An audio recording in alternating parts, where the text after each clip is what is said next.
Et l'entreprise du jour, donc, est le patron de Solution 30 qui vient de nous rejoindre, Gianbeppi Fortis. Bonjour. Bonjour. Merci de nous accorder quelques minutes pour parler de Solution 30. C'est un titre que beaucoup de gens connaissent assez peu et pourtant qui est coté depuis une bonne dizaine d'années maintenant.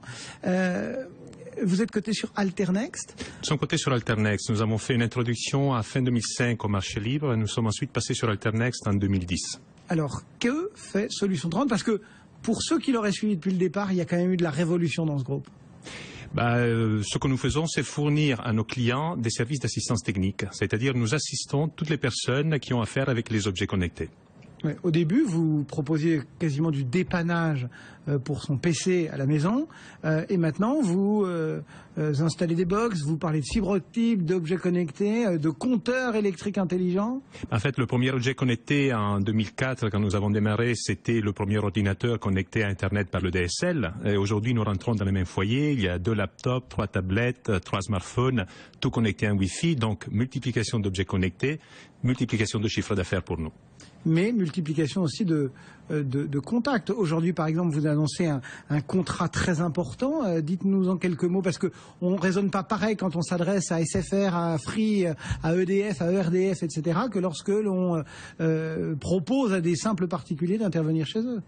En fait, nous avons signé 2 contrats importants cette année. Il y a celui que vous évoquez qui concerne le déploiement des compteurs intelligents. Notre client dans ce cas-là est ERDF, donc le distributeur d'énergie électrique en France. Et l'autre contrat important que nous avons signé cette année est un contrat pour le déploiement d'infrastructures de fibre optique. Et là, notre client est un gros opérateur de télécommunications français. Et du coup, on ne travaille pas pareil avec ces grands donneurs d'ordre qu'avec de simples particuliers, j'imagine. C'est-à-dire nous faisons les deux choses. Mais c'est clair que si ERDF vote un budget de 5 milliards pour déployer des compteurs intelligents en France et vous êtes le principal prestataire, là vous êtes tout simplement inondé d'une énorme demande et il faut derrière juste s'accrocher et produire. Est-ce qu'on imagine que justement, en décrochant un tel marché, Solution 30 a les reins, j'ai envie de dire, assez solides, l'organisation pour faire face à ce très gros marché? Vous allez recruter ou vous avez déjà les hommes et les femmes nécessaires pour... Nous avons un petit peu l'habitude. Nous avons démarré en 2004 à 10 dans une pièce et nous avons aujourd'hui environ 2000 personnes qui travaillent dans l'entreprise. Depuis 2007, nous faisons régulièrement environ 20% de croissance par an. Donc ça veut dire que déjà l'année passée, nous avons recruté 250 à 300 personnes. Cette année, à nouveau 300, 400 et pareil l'année prochaine. Donc je dirais que nous avons un petit peu l'habitude. Comment se porte le groupe aujourd'hui? Très bien, très bien. Notre action a fait à peu près x30 entre 2005, donc le jour de l'introduction, et aujourd'hui. 112 millions d'euros de chiffre d'affaires l'année passée, avec un EBITDA d'une dizaine de millions. Et surtout, nous sommes le plus gros en Europe dans un marché qui est extrêmement fragmenté. Et dans un métier où avoir des volumes compte beaucoup. Donc je dirais que nous avons une position plutôt confortable. Nous avons l'habitude de faire à peu près 20% de croissance par an. Cette année, on prévoit une bonne année et déjà on a une bonne visibilité sur l'année 2016 qui sera aussi bonne. Qui donne un chiffre d'affaires, un bénéfice qui s'établisse à quel niveau? C'est-à-dire un EBITDA, c'est à peu près 10% du chiffre d'affaires, 9-10% du chiffre d'affaires. Quelle est la stratégie? Quelles sont les grandes lignes aujourd'hui de la stratégie? C'est comme ça de continuer à conquérir dans l'Hexagone où il y a des développements à l'international? Est-ce que le modèle est exportable? Est-ce que vous avez des concurrents étrangers? Comment est-ce que vous dessinez un petit peu la stratégie de Solution 30? Alors le modèle, nous l'avons déjà exporté parce qu'effectivement, nous sommes sortis de la France en 2008. Nous avons ouvert un pays par an et nous sommes actuellement dans 6 pays en Europe. France, Belgique, Pays-Bas, Allemagne, Italie, Espagne.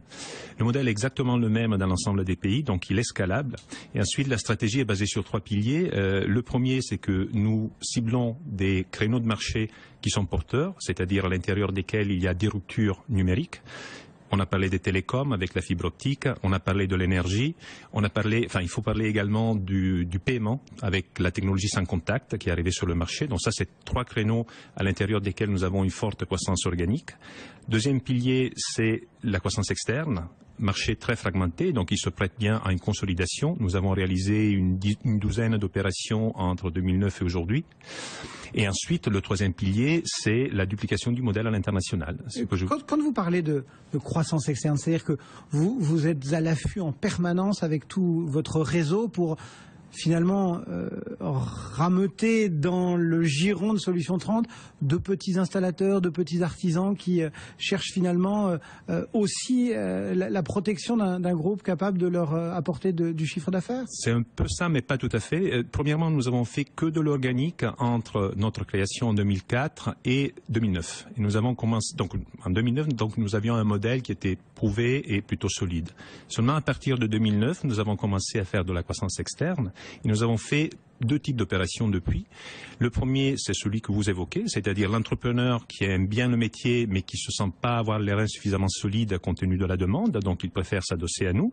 Et l'autre, c'est tout simplement un spin-off d'un grand compte qui est très content de travailler avec nous et qui nous demande en plus de reprendre une partie de son personnel parce qu'il pense qu'on pourra le gérer de façon plus efficace. En clair, l'un ou l'autre, au lieu de l'installer lui-même, vous redonne ses salariés. Aujourd'hui, on parle beaucoup d'ubérisation, etc. On parle beaucoup d'auto-entrepreneurs, de relations curieuses entre, par exemple, des entrepreneurs et puis de grands donneurs d'ordre. Comment est-ce que vous réagissez, vous, chez Solutions 30, face à ces questions-là qui, parfois, viennent troubler un petit peu la marge de certains groupes? Non, moi je dirais qu'on le pratique depuis le début, parce que nous sommes dans un métier, le numérique, où il y a beaucoup de gens qui ont un esprit indépendant, donc ils sont bien contents d'avoir une activité impropre et ils sont bien contents d'avoir un complément d'activité en travaillant avec nous. Donc je vous disais que nous avons à peu près 2000 personnes dans le groupe. Un tiers de ces personnes sont des indépendants qui ont l'habitude de collaborer avec nous. Donc pour nous, ça fait partie du modèle. Et ça fait partie aussi de votre stratégie, enfin, de la pertinence de la stratégie qui se poursuit. Tout à fait. Je pense que c'est important de libérer de l'énergie et donc des gens qui veulent bien jouer le jeu et qui ont envie d'être indépendants, ils sont bienvenus chez nous. L'internationalisation tout de même, vous nous dites quelques pays européens. Est-ce que vous imaginez aussi aller plus loin? C'est vrai que on imagine quand même assez nettement le choc de culture qu'il peut y avoir dans certains pays. Est-ce qu'aujourd'hui vous avez des zones sur lesquelles vous vous dites tiens, ce serait un sacré challenge d'aller le voir? On pense par exemple aux États-Unis bien sûr, ou alors à l'Asie. Je pense que notre modèle est pertinent partout. La demande d'assistance face à ces nouvelles technologies, je pense... Et vous n'avez pas de comparable que vous ayez déjà identifié et qui pourrait finalement venir... C'est vrai, vous avez posé cette question, je ne vous ai pas répondu. Oui, il y a un comparable aux États-Unis qui s'appelle Geek Squad, qui est filiale de Best Buy, donc un gros distributeur de matériel électronique, qui pour l'instant est seulement aux États-Unis. Ils ont ouvert une petite filiale en Angleterre, mais donc c'est un opérateur américain. Sur le continent européen et en Asie, j'en connais pas. Et sur le continent européen où nous sommes le plus gros. Nous regardons aussi les autres continents, mais je vous disais que nous faisons encore 2/3 de notre chiffre d'affaires en France, donc nous sommes à une petite centaine de millions d'euros de chiffre d'affaires en France, ce qui veut dire que l'Allemagne, l'Italie, le Benelux, l'Espagne ont le même potentiel. Et je pense que j'ai un beau réservoir très proche tout à fait. de chez vous. Vous avez rapidement évoqué le parcours boursier. C'est vrai que c'est un beau parcours, y compris depuis le début de l'année. Quel message vous avez envie d'adresser à des actionnaires aujourd'hui au regard de ce parcours? Parce que vous faites encore quasiment 2 fois mieux que le marché aujourd'hui même. Moi, le message, c'est juste les remercier. J'ai la chance d'avoir des actionnaires très fidèles. Donc j'en ai Comment qui se répartit le capital d'ailleurs? C'est des fonds, à 90% des fonds français, et je commence à avoir 10% de fonds européens. Donc en fait, je rencontre des investisseurs dans les autres pays dans lesquels j'opère, et j'ai remarqué en fin d'année qu'il y a maintenant 10% de capitaux qui proviennent d'autres pays européens, mais c'est essentiellement des fonds small cap.